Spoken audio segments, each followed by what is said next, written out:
اس یاد سے کہہ دو میاں، اس یار سے کہہ دو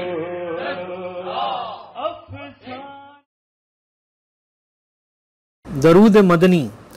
یہ درود پاک افلاس اور غربت دور کرنے کے لیے بہت اکثیر ہے، لہٰذا وہ شخص جس کی بیوی اور اولاد تنگ دستی اور فاقہ مستی کا شکار ہو، اسے چاہیے کہ اس درود پاک کو بعد نماز فجر 100 مرتبہ پڑھے۔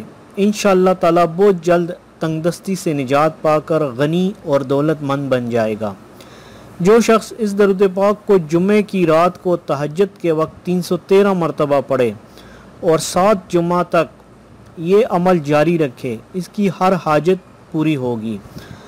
اگر کوئی غمزدہ اور پریشان حال اس درود پاک کو نماز جمعہ کے بعد 100 مرتبہ پڑھے تو اس کی پریشانی ختم ہو جائے گی۔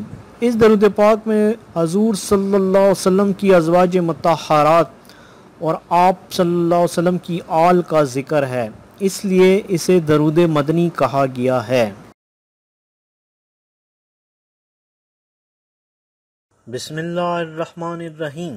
اللہم صلی وسلم وبارک علی سیدنا محمد النبی الامی وازواجہ امہات المومنین وذریاتہ وآل بیتہ صلاۃ وسلاما لا یحصی عددہما ولا یقطع مددہما۔ آئیے ایک بار پھر پڑھ لیتے ہیں۔ بسم اللہ الرحمن الرحیم۔ اللہم صلی وسلم وبارک علی سیدنا محمد النبی الامی وازواجہ امہات المومنین وذریاتہ وآل بیتہ صلاۃ وسلاما لا یحصی عددہما ولا یقطع مددہما۔ میاں